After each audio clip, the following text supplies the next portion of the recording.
Mastermind person होता है जो लोगों को उनकी जिंदगी में किए गए गुनाह का बदला देने के लिए उन्हें मुश्किल ट्रैप में फंसाता है। और वो इतने मुश्किल और ब्रूटल ट्रैप होते हैं कि उनसे निकलना तो इम्पॉसिबल होता है, लेकिन फिर भी जिक्सो लोगों को चांस देता है कि वो इस ट्रैप से निकल जाएं। जिससे होता ये है कि लोगों को अपनी और दूसरे लोगों की जिंदगियों की कदर आ जाती है और इसके बाद वो अपनी लाइफ में क्राइम्स नहीं करते। लेकिन जिक्सो के ट्रैप्स को बहुत ही कम लोग सर्वाइव कर पाते हैं। जिक्सो इतनी प्लानिंग से ट्रैप सेटअप करता है कि उसे कोई भी नहीं पकड़ पाता, लेकिन जिक्सो को कैंसर होता है जिसकी वजह से उसकी डेथ हो जाती है। ये मूवी जिक्सो की डेथ के 10 साल बाद की कहानी है, जहाँ पर हम देखते हैं एक पर्सन को जो कि पुलिस से भाग रहा होता है और पुलिस भी उसे पकड़ने के लिए उसके पीछे पड़ी हुई थी। वो आदमी भागता हुआ बिल्डिंग के एक टेरेस पर आ जाता है जहाँ पुलिस उसे चारों तरफ से घेर लेती है। इस पर्सन का नाम होता है एडगर। एडगर के हाथ में एक रिमोट था। वो बताता है कि मेरे पास सिर्फ 17 मिनट है। वो एक पुलिस ऑफिसर की मांग कर देता है कि मुझे वो पुलिस ऑफिसर चाहिए और अगर पुलिस ऑफिसर उसे ना मिला तो वो रिमोट का बटन दबा देगा। तब वही पुलिस ऑफिसर एक डिटेक्टिव के साथ वहाँ पर आ जाता है। वो एडगर से पूछते हैं कि तुम ऐसा क्यों कर रही हो, ये सब करने के पीछे तुम्हारा मोटिव क्या है। जिस पर एडगर कहता है कि मुझे इस पुलिस ऑफिसर को मारना है किसी भी सूरत, और अगर मैंने इसको ना मारा तो मैं मारा जाऊंगा। लेकिन वो पुलिस ऑफिसर एडगर को ही गन पॉइंट कर देता है। वो पुलिस ऑफिसर बाकी पुलिस ऑफिसर्स को कहता है कि उस रिमोट पर निशाना लगाकर उसे ब्लास्ट कर दो, लेकिन रिमोट को शूट करने से पहले ही एडगर उसका बटन प्रेस कर देता है और तभी एक गोली आकर एडगर को लग जाती है, जिससे एडगर मरता तो नहीं लेकिन इंजर्ड हो जाता है। इसके बाद हम देखते हैं कि जिक्सो का गेम स्टार्ट हो गया है, जहाँ पर हम 5 लोगों को देखते हैं जो कि एक खाली रूम में बेहोश पड़े हुए थे और एक कैमरा की मदद से उन पर नजर भी रखी जा रही थी। जब उन लोगों को होश आती है तो वो देखते हैं कि उनके फेसेस को आयरन मास्क से कवर किया हुआ है, जिसके साथ एक चेन बंधी हुई है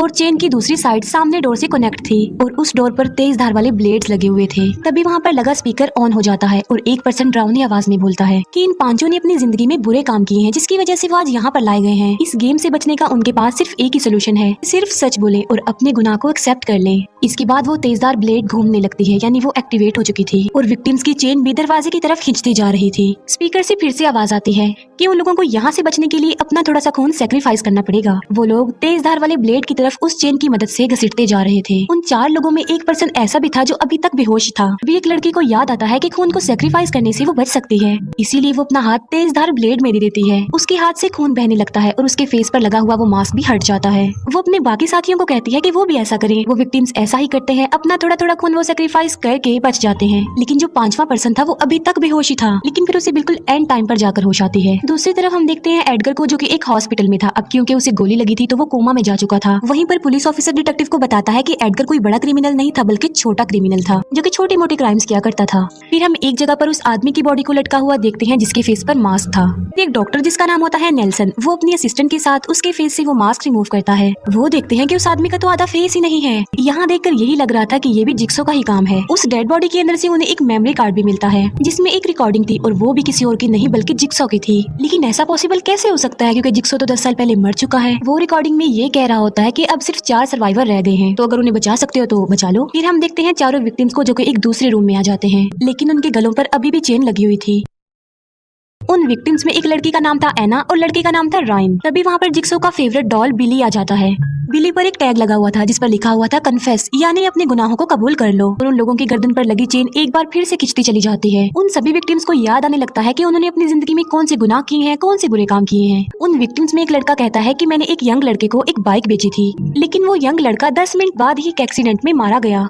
विक्टिम लड़का कहता है कि उसने मेरा कोई कसूर नहीं था। विक्टिम एना बोलती है कि मेरा बच्चा मर गया क्योंकि उसका बच्चा सोते सोते उसके हस्बैंड के नीचे आकर दबने से मर गया। जिस लड़के ने बाइक सेल की थी उसे बिली डॉल के पास से एक टेप मिल जाती है। जब उस टेप को प्ले किया जाता है तब जिक्सो बताता है कि तुम में से कोई एक ऐसा भी है जो चोर है, और उस चोर ने एक लेडी का पर्स चुराया था और वो लेडी अस्थमा की पेशेंट थी जिसे पंप टाइम पर ना मिलने की वजह से वो मारी गई, और वो चोर उस लेडी को वहीं पर मरता हुआ छोड़कर वहाँ से चला गया। जिक्सो कहता है कि मैंने उस चोर की बॉडी में एक खतरनाक जहर इंजेक्ट कर दिया है और उनके सामने 3 इंजेक्शन लगाए गए थे। तीनों में से एक इंजेक्शन में उस जहर की वैक्सीन थी, जबकि एक इंजेक्शन में खतरनाक किस्म का केमिकल था और तीसरे इंजेक्शन में था एसिड। तभी उनमें से एक लड़की अपने गुनाह को कबूल करती है कि मैंने ही उस लेडी का पर्स चुराया था। उस लड़की को कहा जाता है कि वो एक इंजेक्शन को चूज करे और अगर वो ऐसा नहीं करेगी तो उसके बाकी साथी भी मारे जाएंगे। डरकर रायन उस लड़की को कहता है कि जल्दी से एक इंजेक्शन चूज करो और इसे लगा लो। उन इंजेक्शन पर कुछ नंबर लिखे हुए थे। जब वो लड़की कोई एक इंजेक्शन चूज नहीं करती तब रायन तीनों इंजेक्शन ही उसे लगा देता है। तब एसिड और खतरनाक किस्म के केमिकल के आपस में रिएक्शन की वजह से से वो लड़की मारी जाती है। बाकी साथियों के गले की चेन्स खुल जाती हैं। वो दिखते हैं कि इंजेक्शन पर लिखे गए नंबर असल में एक कोड है जो कि अगले रूम के डोर के कोड्स थे। पासवर्ड एंटर करने के बाद वो डोर ओपन हो जाता है। फिर वो लोग एक रूम में आ जाते हैं। एना वहाँ पर चिल्ला रही होती है कि मेरे हस्बैंड के गुनाह की सजा मुझे क्यों दी जा रही है। वहाँ पर रायन भी इस बात को एक्सेप्ट कर लेता है कि मैं भी बचपन से ही गलत काम करता आ रहा हूँ, इवन मैं अपनी वाइफ को भी धोखा दे रहा हूँ। तभी रायन को एक दरवाजा दिखाई देता है जिस पर लिखा हुआ था नो एग्जिट, लेकिन रायन इन वर्ड्स को इग्नोर करके उस डोर के अंदर चला जाता है और वहाँ जाते ही उसका पाँव एक ट्रैप में फंस जाता है। ट्रैप के नीचे लोहे की वायर्स लगी हुई थी। वहीं पर जिक्सो की एक टेप भी होती है जिसमें जिक्सो कहता है कि तुमने रूल तोड़ा है। वहाँ पर लिखा हुआ था नो एग्जिट, तुम फिर भी अंदर आ गए, इसीलिए तुम्हें तुम्हारे किए की पनिशमेंट तो मिलेगी ही। दूसरी तरफ डॉक्टर नेल्सन और उसकी असिस्टेंट डेड बॉडी को चेक कर रहे थे। उन्हें उस डेड बॉडी में से एक ऐसा वायरस मिलता है जो कि पिग्स में पाया जाता है। तब डॉक्टर नेल्सन को इन्फॉर्म किया जाता है कि पुलिस को एक और डेड बॉडी मिल गई है। ये डेड बॉडी उसी लड़की की थी जिसमें जहर इंजेक्ट किया गया था। जब डॉक्टर नेल्सन उस लड़की की डेड बॉडी को चेक करता है तो वो कहता है कि इस लड़की को एक खतरनाक किस्म का एसिड दिया गया है। तब पुलिस ऑफिसर नेल्सन से पूछता है कि तुम एसिड के बारे में कैसे जानते हो, जिस पर नेल्सन बताता है कि मैं फोर्सेस में काम किया करता था जहाँ पर मुझे टेररिस्ट ने किडनैप कर लिया और मुझे टॉर्चर किया गया और वहीं पर लोगों को एसिड दिया जाता था। हम देखते हैं कि नेल्सन की बॉडी पर निशान भी थे। एना और एक और विक्टिम को एक दरवाजा मिलता है और वो उसके अंदर चले जाते हैं। वहाँ का दरवाजा बंद हो जाता है अपने आप ही और वहाँ पर लगे टीवी में जिक्सो दिखाया जाता है। साथ साथ उन लोगों के ऊपर अनाज भी गिरने लगता है जिससे एना और दूसरा विक्टिम उसके नीचे दबते चले जा रहे थे। जिक्सो कहता है कि अब तुम्हें बचाने का रास्ता सिर्फ रायन के पास है। असल में रायन के पास एक लीवर था, अगर वो उसे खींच देगा तो वो दोनों लोग बच जाएंगे। लेकिन रायन को इस बात का डर पड़ जाता है कि अगर उसने वो लीवर खींच दिया तो कहीं वो खुद ना मर जाए, इसीलिए वो उस लीवर को नहीं खींचता। एना और वो दूसरा विक्टिम गले तक अनाज से दब जाते हैं और उनके ऊपर तेज धार वाली चीजें आकर गिरना शुरू हो जाती हैं, जिसकी वजह से वो दोनों इंजर्ड भी हो जाते हैं। और फिर रायन लीवर खींच ही देता है जिससे उसकी टांग के पास लगी हुई वायर उसकी टांग में घुस जाती है और रायन की टांग 3 हिस्सों में कट जाती है। एना और वो विक्टिम वहाँ उस वीट रूम से बाहर आ जाते हैं।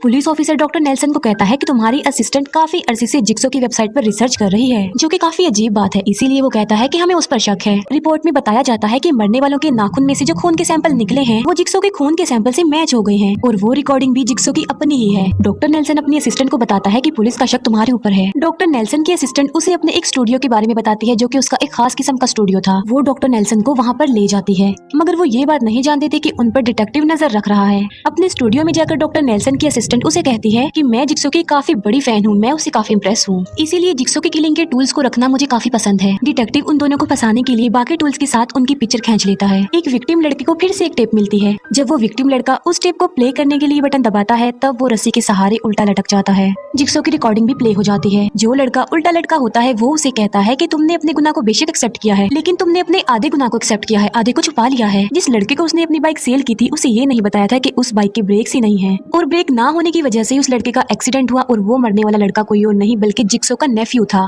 फिर वही विक्टिम लड़का एक ब्लेड मशीन में चला जाता है और वो उसी लड़के की बाइक से कनेक्टेड थी। उस ब्लेड मशीन को रोकने के लिए उसकी ब्रेक को प्रेस करना होगा, लेकिन वो ब्रेक काफी एंड पर लगी हुई थी। एना उस विक्टिम लड़की को काफी बचाने की कोशिश करती है लेकिन उसकी बॉडी के टुकड़े टुकड़े हो जाते हैं। फिर हमें उस हॉस्पिटल का सीन दिखाया जाता है जहाँ पर एडगर एडमिट था, लेकिन एडगर वहाँ पर था ही नहीं, जिस पर मीडिया पुलिस से जिक्सो के मरने का प्रूफ मांगती है और पूरी मीडिया के सामने पुलिस जिक्सो की कब्र खुदवाती है और जिक्सो की कब्र में एडगर की डेड बॉडी मिल जाती है और ये इस बात की तरफ इशारा था कि जिक्सो अभी भी जिंदा है, इसीलिए वो लोगों को अभी भी मार रहा है। पिक्चर्स को देखते हुए पुलिस नेल्सन की असिस्टेंट को पकड़ने के लिए उसके स्टूडियो में जाती है जहाँ पर उन्हें काफी कटी हुई एक डेड बॉडी मिलती है जिस पर लिखा हुआ था कि अब सिर्फ 2 ही सर्वाइवर रह गए हैं। इसके बाद डिटेक्टिव डॉक्टर नेल्सन को अरेस्ट करने के लिए चला जाता है क्योंकि डॉक्टर नेल्सन भी तो उस वक्त अपनी असिस्टेंट के स्टूडियो में ही था। डॉक्टर नेल्सन डिटेक्टिव को कहता है कि मुझे वो पुलिस ऑफिसर फंसाने की कोशिश कर रहा है क्योंकि वो पुलिस ऑफिसर खुद मर्डर्स करके मेरे ऊपर ब्लेम कर रहा है और उसी पुलिस ऑफिसर ने एडगर पर भी गोली चलाई थी। तब एडगर के डेड बॉडी से मिलने वाली बुलेट को एग्जामिन किया जाता है तो वो गोली उस पुलिस ऑफिसर की गन से मैच हो जाती है।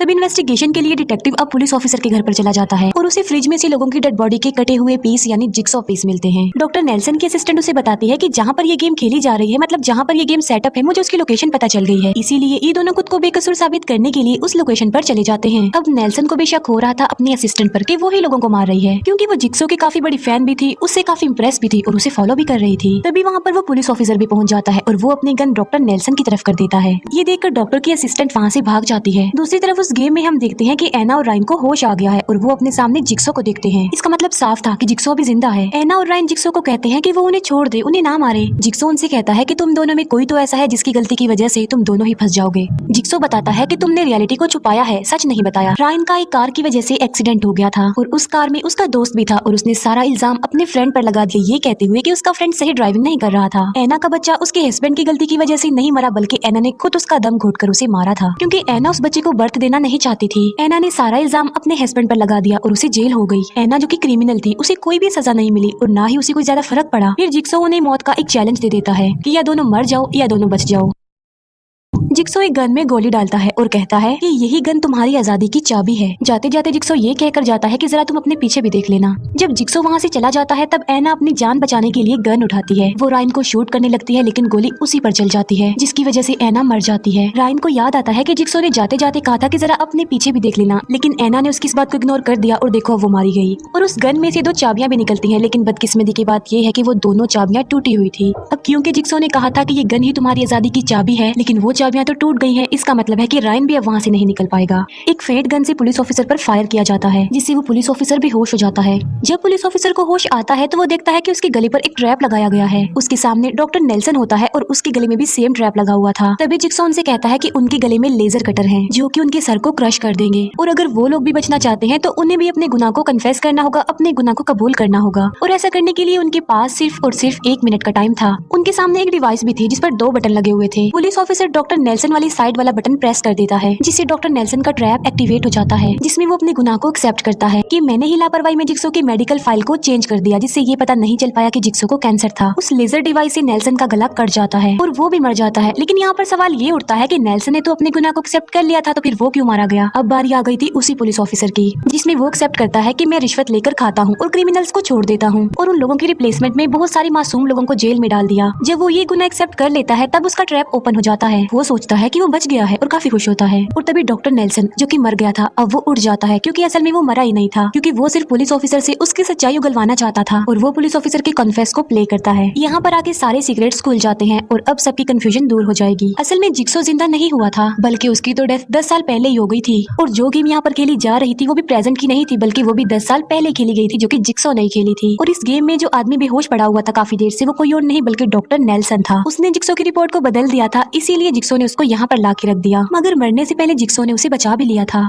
और नेल्सन की बॉडी पर जो हमने निशान देखे थे वो भी जिक्सो के गेम में यूज होने वाली ब्लेड के निशान थे। अब जैसा गेम 10 साल पहले जिक्सो ने सेटअप किया, जिक्सो ने खेला, सेम वैसा ही गेम प्रेजेंट में नेल्सन ने सेटअप किया और खेला। और जो डेड बॉडीज मिल रही थी वो भी और लोगों की थी। नेल्सन ने जिक्सो की आवाज को एडिट किया, उसमें छोटी मोटी चेंजिंग की ताकि सबको ये लगे कि वो जिक्सो ही है, यानी वो सब कुछ जिक्सो कर रहा है और इसके पीछे जिक्सो का ही हाथ है। और डॉक्टर नेल्सन उस पुलिस ऑफिसर को इसीलिए मारना चाहता था क्योंकि असल में एडगर ने नेल्सन की सिस्टर का मर्डर कर दिया था, और उस पुलिस ऑफिसर ने एडगर से रिश्वत लेकर उसे भी छोड़ दिया। और एडगर को जो गोली लगी थी वो भी किसी और ने नहीं बल्कि डॉक्टर नेल्सन ने ही मारी थी। और बाद में उस गोली को नेल्सन थे, लेकिन नेल्सन की गेम में सिर्फ 3 लोग थे, और जो बाकी के 2 लोग थे वो खुद डॉक्टर नेल्सन था और वो पुलिस ऑफिसर था। ये सारी बातें बताकर नेल्सन उस डिवाइस का बटन प्रेस कर देता है, जिससे पुलिस ऑफिसर के गले पर लगा लेजर कटर एक्टिवेट हो जाता है और उसके फेस के चीथड़े उड़ जाते हैं और वो मर जाता है। और यहीं पर ही जिक्सो मूवी एंड हो जाती है।